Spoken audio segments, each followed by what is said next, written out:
नमस्कार।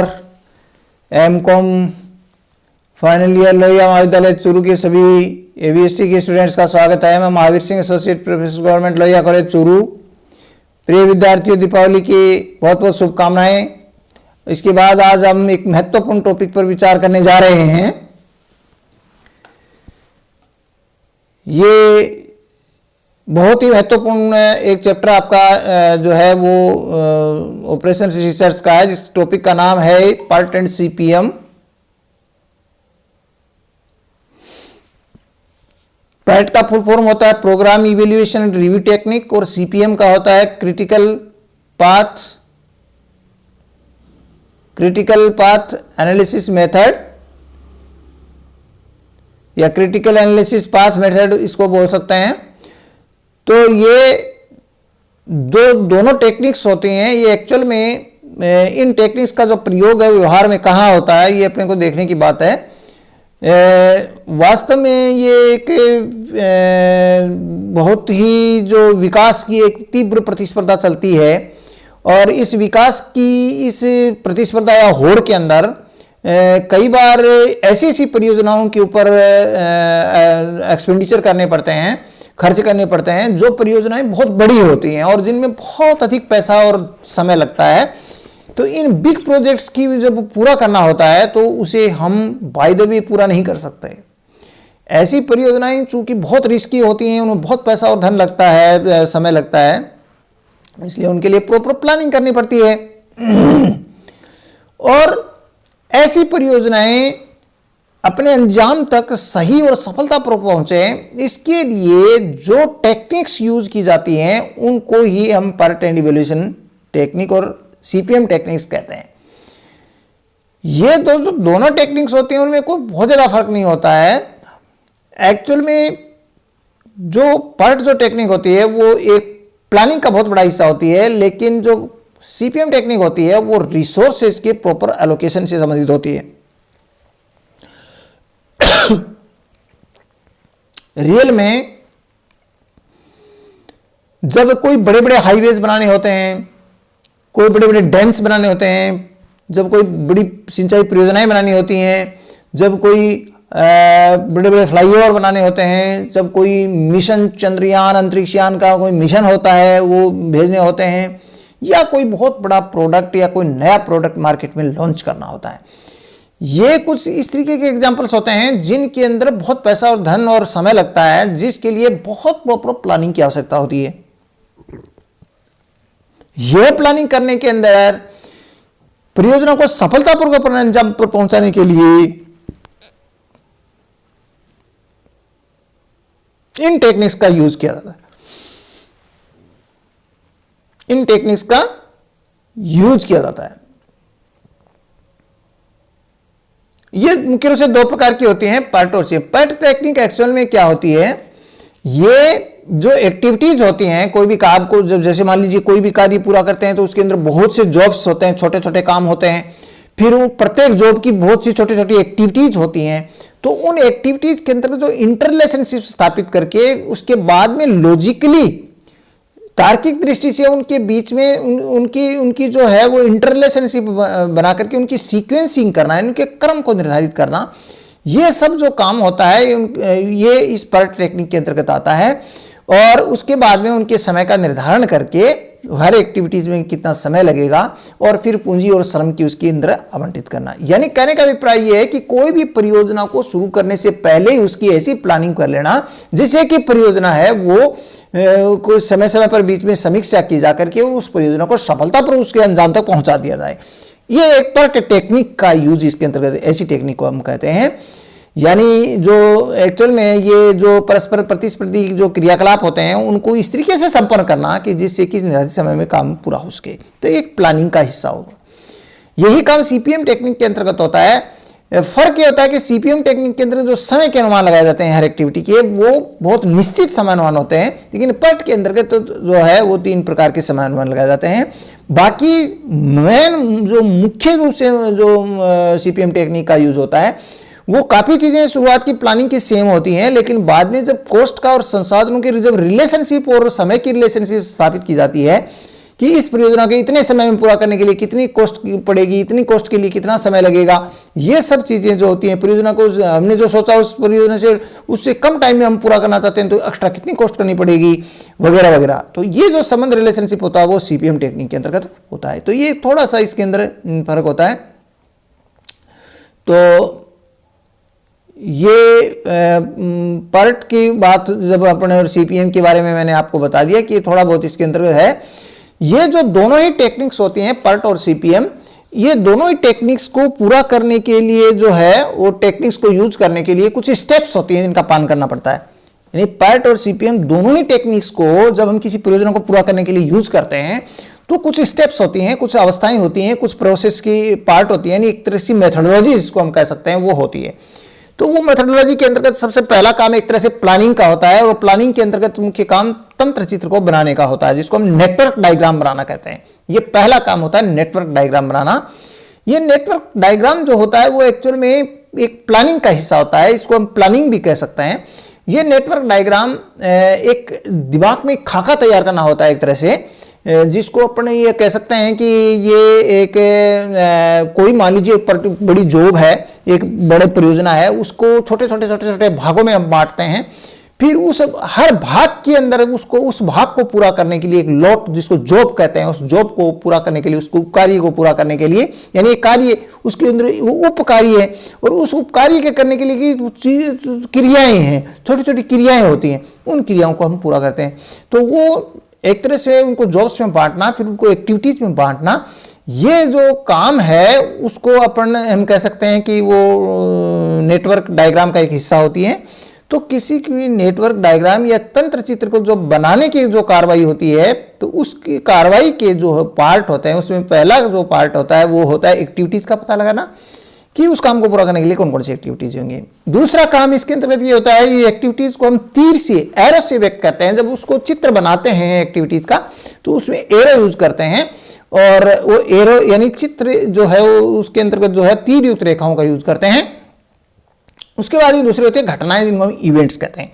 घटनाएं एक्चुअल में क्रियाएं और घटनाओं में फर्क नहीं ये होता है कि क्रियाएं एक्चुअल में वो काम होते हैं जिसके अंतर्गत समय भी लगता है और पैसा भी लगता है। जैसे हमने कहा कि नक्शा बनाना, तो नक्शा बनाना तो पैसा लगेगा, धन लगेगा, समय लगेगा, लेकिन नक्शा बनाना शुरू किया तो कुछ भी नहीं लगा, शुरू और नक्शा बनकर तैयार हुआ तो कुछ नहीं लगा। तो ये समय इसमें कुछ नहीं लगता, धन कुछ नहीं लगता। वो घटनाएं किसी काम के शुरुआत या अंत को व्यक्त करती हैं, उसमें कोई समय धन नहीं लगता है, वो केवल शो करने के लिए होती है। और इनको हम सर्किल यानी वृत्त और चित्र के अंदर जो है गोल घोड़े के अंदर उनको लिखते हैं, तो वो वृत्त के अंदर उनको लिखा जाता है। ये एक्चुअल में क्रियाओं को जोड़ने के लिए यूज की जाती हैं, जो किसी भी क्रिया की शुरुआत को या एंड को प्रकट करती हैं, जिनमें कोई समय और धन खर्च नहीं होता है, उनको हम घटनाएं कहते हैं। तो ये घटनाओं का हमें पता लगाना है और क्योंकि वो घटनाएं आगे क्रियाओं को आगे विस्तार करेंगी। तो तीसरी बात होती है कि अनुक्रमण का काम, ये इसमें किया जाता है तंत्र चित्र बनाने के लिए। अनुक्रमण करने का मतलब होता है सीक्वेंस से या ऑर्डर के रूप में, कि कौन सी क्रिया है वो शुरू करने से पहले कौन सी क्रिया समाप्त हो जानी चाहिए, किस क्रिया के बाद में कौन सी क्रिया शुरू होगी, ये हम सीक्वेंसिंग के बात के अंतर्गत इसके अंदर पता लगाते हैं। और ये बात तो हमारी हो गई भाई, सीक्वेंस की बात हो गई। और उसके बाद में तंत्र चित्र बनाने का काम होता है। तो तंत्र चित्र जब डायग्राम जब बनाया जाता है तो एक्चुअल में जब घटना और क्रियाओं का जाल होता है और शुरू की घटना से लेकर के अंतिम घटना तक की हम यात्रा करते हैं। प्रत्येक घटना को हम घोड़े में और क्रियाओं को हम जो है वो किसके द्वारा एरो युक्त यानी जो है वो तीर युक्त रेखाओं के द्वारा बाएं से दाएं चलते हुए हम तंत्र चित्र का निर्माण कर लेते हैं। लेकिन इस तंत्र चित्र को बनाने में कुछ बातें ध्यान में रखनी चाहिए। पहली बात ध्यान में ये रखनी चाहिए कि जो तंत्र चित्र बनाया जाता है वो बाएं से दाएं तीर युक्त रेखाओं के द्वारा चलते हुए प्रारंभिक घटना से अंतिम घटना तक जाया जाता है। दूसरी बात ये होती है कि जब कोई भी जब बनाते हैं ऐसा तंत्र चित्र, तो ऐसी स्थिति में जो है एक जो है वो मतलब जो क्रिया है वो दूसरी क्रिया को काटते हुए नहीं, यानी इंटरसेक्ट करते हुए नहीं जानी चाहिए। इंटरसेक्ट करते हुए नहीं जानी चाहिए कोई भी क्रिया दूसरी क्रिया को, रेखा को काटते हुए नहीं जानी चाहिए। तीसरी बात इसके अंतर्गत ये होती है कि कोई भी दो क्रियाएं होती हैं किसी एक ही घटना से शुरू होकर के एक ही घटना पर समाप्त नहीं हो सकती। दो अलग अलग एक्टिविटीज हैं, लेकिन उनका सोर्स एक है तो उनका एंड एक नहीं होना चाहिए, एंड एक है तो सोर्स एक नहीं होना चाहिए, यानी एक ही जगह से शुरू होकर के एक ही जगह समाप्त नहीं होना चाहिए। लेकिन यदि ऐसा आवश्यक हो या कोई ऐसी स्थिति पैदा हो जाए कि भाई हमारे सामने कोई रास्ता नहीं है उसको आगे ले जाने के लिए, तो फिर एक डमी, एक सहारा होता है, वो सहारा लिया जाता है डमी एक्टिविटी जो आपके सामने है। जैसे 6 से 8 पर जाने के लिए 2 क्रियाएं की तो हमने ये दिया तो ये गलत है। अब 6 से 8 में अगर जरूरी है कि 2 क्रियाएं जा रही हों तो फिर हम डमी का सहारा लेकर के जो सेकंड वाली स्थिति है उसको देखते हैं। ये आपके सामने तंत्र चित्र बना हुआ है और इस तंत्र चित्र के अंतर्गत ये एक्टिविटीज हैं। तो एक्चुअल में तो एक्टिविटीज ही होती है जिनमें पैसा लगता है, धन लगता है, समय लगता है, सब चीजें लगती हैं, और ये जो गोले में लिखी हुई हैं वो क्रियाएं हैं। तो इस तरीके से ये तंत्र चित्र तैयार होता है। पहला काम तो तंत्र चित्र बनाने का यानी प्लानिंग का हिस्सा हुआ। दूसरा काम है इसके अंतर्गत है अनुसूचीयन का, जिसको अपना शेड्यूलिंग कहते हैं। अनुसूचीयन वास्तव में क्या होता है कि जो हमने अभी एक क्रियाएं, घटनाएं जिनका पता लगाया, हमने एक चित्र बनाया, एक प्लानिंग की हमने, तो उसके अंदर इंटररिलेशनशिप इनके अंदर स्थापित करना होता है। वो एक्चुअल में इंटररिलेटेड एक्टिविटीज होती हैं, अंतर संबंधित जो क्रियाएं होती हैं उनके बीच में संबंध स्थापित करना वो शेड्यूलिंग का कार्य होता है। उनके बीच का संबंध स्थापित करना शेड्यूलिंग का कार्य होता है। तो उसके अंदर मुख्य रूप से 2 मुख्य बातें की जाती हैं।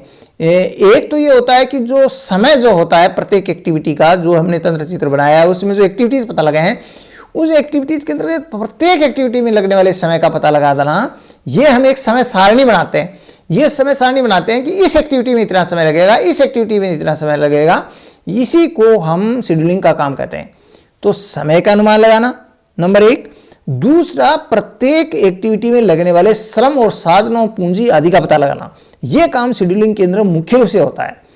समय का जब अनुमान लगाया जाता है तो पर्ट के अंदर 3 प्रकार के समय अनुमान लगाए जाते हैं, आशावादी, निराशावादी, अधिकतम सांप्रदायिक। लेकिन जो दूसरी एक्टिविटी है जिसको अपन ये कहते हैं कि जो सीपीएम वाला जो टेक्निक होती है उसके अंदर एक ही समय अनुमान लगाया जाता है। एक तो बेसिक डिफरेंस, ये आपको ध्यान रखना है।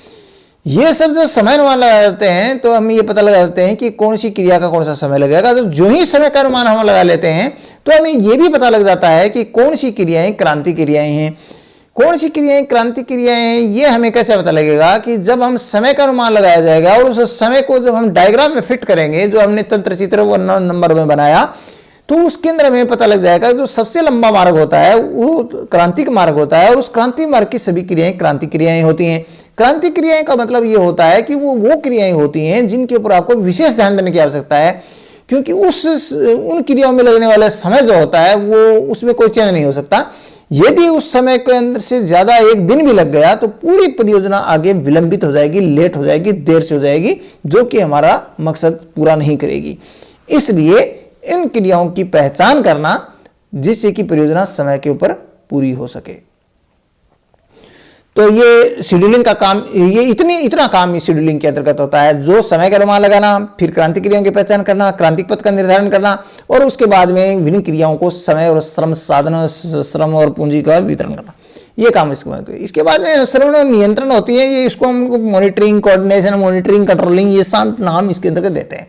बहुत साधारण बात है, बहुत आसान बात है। हमने प्लानिंग की, हमने बहुत अच्छी तरह से प्लानिंग की, समय के अनुमान लगाए सभी, उसके बाद में हम फील्ड में कूदे, यानी हमने कार्यक्रम शुरू कर दिया, हमने कार्य शुरू कर दिया उस प्रोजेक्ट के ऊपर। लेकिन अब जो हमने सोचा था वो एक्चुअली में फील्ड में जब उतरे तो उसमें डिफरेंस नजर आया। वो समय पर जो हमने सोचा इतने दिन में ये काम पूरा हो जाएगा, वो नहीं हुआ।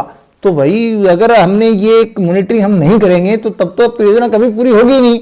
इसलिए समय समय और बीच में उसकी मॉनिटरिंग करते रहना कि जो हमने सोचा था वो सही है कि नहीं है, वो समय पर हो रहा है कि नहीं हो रहा, ये हम पता लगा करके फिर उसके बाद उनके कारणों को खोजते हैं। फिर कारणों को दूर करने के लिए हम सुझाव देते हैं कि हम ये करें जिससे कि परियोजना अपने निर्धारित समय में पूरी हो सके। ये एक बहुत बड़ा टास्क है जो कि अपनों को पूरा करना जरूरी होता है, नहीं तो परियोजना वास्तव में अपना जो मकसद है वो पूरा नहीं होगा। ये सब कार्य भी पर्ट एंड सीपीएम के अंतर्गत ही आते हैं। बीच बीच में मैंने आपको बताया कि कभी कभी क्या होता है कि जैसे चलते चलते ये हो गया कि भाई फिर अचानक एक नई रिक्वायरमेंट पैदा हो गई कि हमने तो ये सोचा था कि भाई हम इसको, एक परियोजना को इतनी लागत में हम पूरी कर लेंगे या इतने समय पूरे कर लेंगे, लेकिन अब हम ये चाहते हैं कि नहीं भाई ये 25-30 दिन में पूरी नहीं होनी चाहिए, इसको हम 20 दिन में पूरा करना बहुत जरूरी हो गया, ऐसी इमरजेंसी हो गई। तो तो फिर क्या आप एक्शन करोगे? फिर आपके सामने ये प्रश्न होगा कि अगर आपको ऐसा करना है तो जो इतनी क्रिटिकल एक्टिविटीज हैं उन क्रिटिकल एक्टिविटीज के अंतर्गत आप उसके अंदर रिसोर्सेज को बढ़ा दीजिए और उससे आपके जो 2 दिन में काम पूरा होने वाला हो सकता है उसका वो काम 1 दिन में पूरा हो जाए।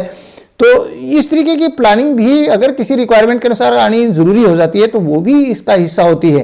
तो एक बहुत बड़ा एक कार्यक्रम इसके अंतर्गत होता है जिसमें काम जो है वो जब तक परियोजना पूरी नहीं हो जाती है ना तब तक ये लास्ट एंड तक उसका पीछा किया जाता है। उस परियोजना को पूरा करने के लिए इन टेक्निक्स का यूज तब तक चलता रहता है, इसलिए इनकी हम इंपॉर्टेंस हम बहुत ज्यादा समझते हैं। तो ये एक तरह से हम ये कह सकते हैं कि वांछित जो है ये पर्ट एंड सीपीएम टेक्निक्स के महत्वपूर्ण स्टेप्स होते हैं जिनको पालन करते हुए जो है वो परियोजना को निर्धारित अवधि में पूरा करने की कोशिश की जाती है। तो इसलिए ये इनकी बहुत ज़्यादा इंपॉर्टेंस है। हम आज के लिए हम इन टेक्निक्स के बारे में इतना ही अध्ययन करेंगे, आगे के बारे में अपन कल देखेंगे। बहुत बहुत धन्यवाद।